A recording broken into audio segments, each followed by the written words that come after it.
All right, buckle up, because today we are exploring the Circle 7 Quran. Oh, yeah. It's a wild ride. It's this fascinating blend of Islamic and Christian traditions, Yeah. but with a unique take on Jesus that you wouldn't believe. It's really something else. And the materials you've given us, excerpts from the Circle 7 Quran itself. Right. Flyers from the Moorish Science Temple of America, internal documents. Wow. We're talking a deep, deep dive into a whole belief system here. Yeah, this is not your average Sunday school stuff, that's for sure. No. We're going to break down what makes these Circle 7 Quran so different. Right. Decode its symbolism and see how it guides followers in their everyday lives. And it's interesting how they take these big, like, universal ideas, Yeah. self-discovery, spiritual growth, but they ground them in a very specific Right. cultural and historical context. Okay, so let's just crack open this Circle 7 Quran then. Okay. What's the first thing that makes it stand out from, say, a traditional Islamic text or a Christian text?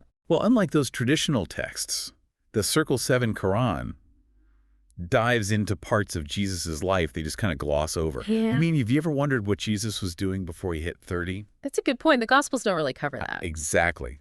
But here we see Jesus heading east, learning from Brahmic priests, No. Buddhist figures like Bharata Arobo. Wait, hold on. He's hanging out with Buddhist monks. This isn't just like a quick layover, right? No. What's he No. doing there? It says that he was actively teaching during this time. Really? Yeah, talking about the nature of Allah, how our lower selves can deceive us, even saying that worldly power is an illusion. He's preaching about Allah in India. Mm-hmm. Okay, this is already blowing my mind. What else is he teaching? He emphasized the true meaning of wisdom, sacrifice, and get this, he was already talking about the equality of all people in the eyes of Allah, Wow. no matter their social standing, which is a huge theme that carries throughout all of Moorish science. Wow. Okay, so why is this whole Jesus in the East narrative so important, especially for Moorish science? Well, remember how we talked about how Moorish science emphasizes connecting with this Asiatic identity? Right. This story really plays into that. Okay. It's like building a bridge between these different traditions, showing a shared spiritual history that goes way, way back. It's like saying, hey, Jesus studied Eastern traditions, and you can too. It challenges this idea that religions are totally separate. It does. It pushes back against a very Eurocentric view of religion Okay. and shows how interconnected these spiritual paths really are. So we've got Jesus in India, which is already a lot to take in. Yeah. But then the Circle 7 Quran also brings in all these elements of Islam. Allah, the Quran, even the Prophet Muhammad. Yeah. How does that all fit together? So this is where it gets really interesting. Okay. You see, the Circle 7 Quran has deep respect for Jesus, Right. but it places him within this Islamic framework. Okay.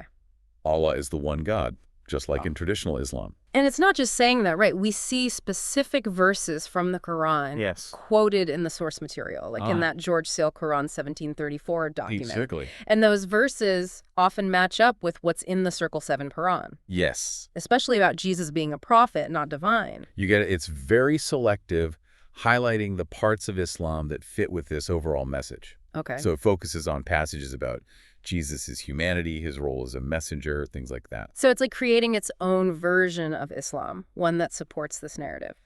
That's a good way to put it. Okay. And it's important to note that that has led some to see Moorish science as separate from mainstream Islam.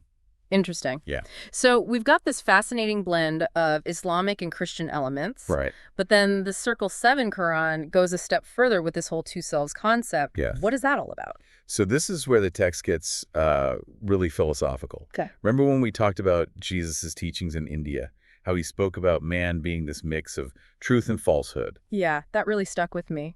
Well, that's central to this idea of the two selves. Okay. It means everyone has a lower self that's easily tempted by worldly desires. Yeah. And a higher self that's connected to Allah and spiritual truth. It's like that classic, like, angel and devil on your shoulders kind of thing. Right. But here it's about tapping into your higher self to overcome those temptations. Exactly. And we see this mirrored, like in the story of Adam and Eve. Yeah. Quran 101s, for example, talks about how Satan tempted them away from God. Right. It's that same idea of recognizing the lower self's pull and choosing the righteous path. Okay, so that makes sense, but this isn't just about, like, thinking the right thoughts, is it? No, not at all. Circle 7 Quran also talks about how you're supposed to live your life, right? Absolutely. And that's where all these other documents Here. from the Moorish Science Temple of America come in. Okay. They show us how these beliefs translate into action. So it's like a how-to guide for living a righteous life, but, Moorish science style. Exactly. Like, take a look at the Orientation for Moorish Mission and Branch Temples. Okay. Lays out a whole code of conduct for Moorish Americans, putting love, truth, peace, freedom, and justice front and center.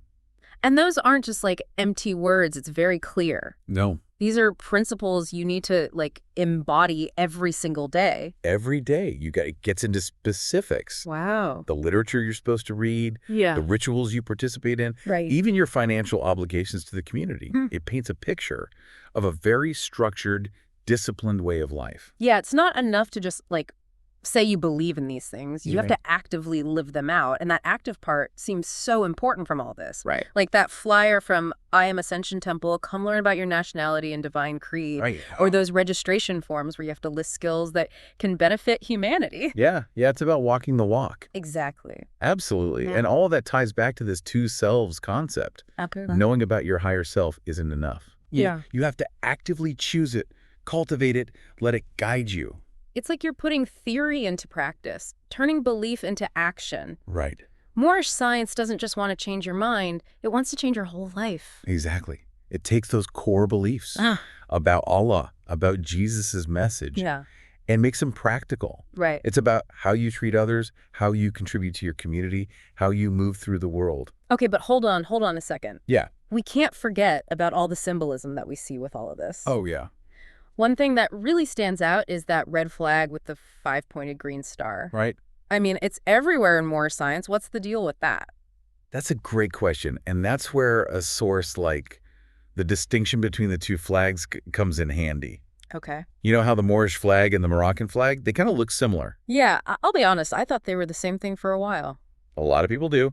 But this document, it clears that confusion right up. See, the 5-pointed green star on the Moorish flag, Yeah? that design actually predates the one used on the Moroccan flag. Really? So it's not just a copycat thing? Not at all. Okay. See, the Circle 7 Koran teaches that those 5 points represent love, truth, peace, freedom, and justice. Huh. The core principles of Moorish science. And those just happen to be some of the cool principles we were talking about on that Orientation for Moorish Mission and Branch Temples document. Right. It's all It's connected. like everything connects back. It's all interwoven. Now, the Moroccan flag also has a 5-pointed star, Right. but they adopted that later, Okay. and it usually represents the 5 pillars of Islam. Okay, so visually similar, but different meanings. Precisely. The Moorish flag, it represents their unique identity Right. and their specific spiritual goals, Okay. which is important to remember as we're going through all of this. Context is everything. Right. Moorish science isn't just some offshoot of Islam or a reinterpretation of Christianity. Right. It's its own distinct movement with its own set of beliefs, practices, and symbols. Which is what makes this deep dive so fascinating. Right. It's like we're piecing together this puzzle and we're using all these different sources to understand something really complex Right. and often misunderstood. Yes, and it's a puzzle worth solving Right. because as we're seeing, the Circle 7 Quran and Moorish science speak to these universal themes Yeah. that go way, way beyond any one religion. Absolutely. They're asking these big questions about identity, self-discovery, Yes. our responsibility to make the world a better place. It's all connected. And those are things that we can all relate to no matter our background. Exactly. Like it's saying, these big questions matter, and here's how we can start finding answers, but Yeah. we gotta do it together. Yeah, they're... But let's be real, this whole journey starts with looking inward, right? The Circle 7 Quran isn't shying away from that. I know. It's asking us to, confront our flaws, the temptations that can lead us astray. Absolutely. Those lower selves. Right, exactly. It's not about pretending to be perfect. Yeah. It's about being real with yourself, recognizing those parts of us that are holding us back Right. and choosing to grow. And that brings us right back to that idea of knowing thyself, Yes. which, that keeps popping up throughout all these materials. Rightfully so. Yeah. I mean, this is a major, major theme in the Circle 7 Quran and all of Moorish science. Okay. Understanding both your lower and higher self, your strengths and your weaknesses. Right. That's how you find your place in this whole, grand scheme of things. But it's not enough to just, like, sit around and think about it, right? No. Like, the Circle 7 Koran is very clear. Yeah. The self-knowledge is supposed to fuel action. Absolutely, right? It's about taking it out into the world. Yes, exactly. Our individual growth is always intertwined with the well-being of our community. We have a responsibility to uplift each other, to create a world that's more just, more compassionate. And that's what I love about all these practical guidelines from the Moorish Science Temple of America. Yeah. Promoting education, Right. economic empowerment, advocating for social justice. Yes. They're taking those core principles of love, truth, peace, freedom, and justice Putting them into action. and actually doing something. Yeah. Yeah. So for someone listening who might be thinking, okay, this is all really interesting, but like, I'm not Moorish American, why should I care? That's a good question. What would you say to that? I think at its core, this is a story about the human search for meaning, for identity, for purpose. Right. We're all grappling with these questions, no matter our background. Yeah. And the Circle 7 Quran, it offers one unique perspective on how to approach that search. It's a good reminder that there are so many paths to, Oh, yeah. spiritual enlightenment, so many ways to connect with something larger than ourselves. And I think exploring those different perspectives can only deepen our understanding Of course. of faith and spirituality in general. It challenges us Yeah. to question our assumptions, broaden our horizons, see the world through new lenses. And that's what makes, like, this whole deep dive so rewarding, Yeah. It's not just about learning new facts. Right. It's about expanding our understanding of, like, ourselves and the world around us. Absolutely. And each other. Exactly. And on that note, I want to leave our listeners with one final thought Okay. to chew on. Right.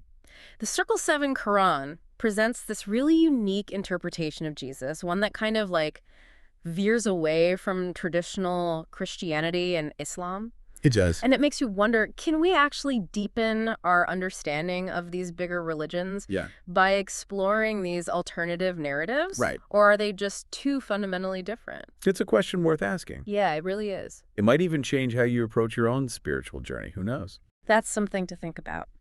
Thanks for joining us on this deep dive. Absolutely. Until next time, keep seeking, keep questioning, Keep learning. and keep your minds open.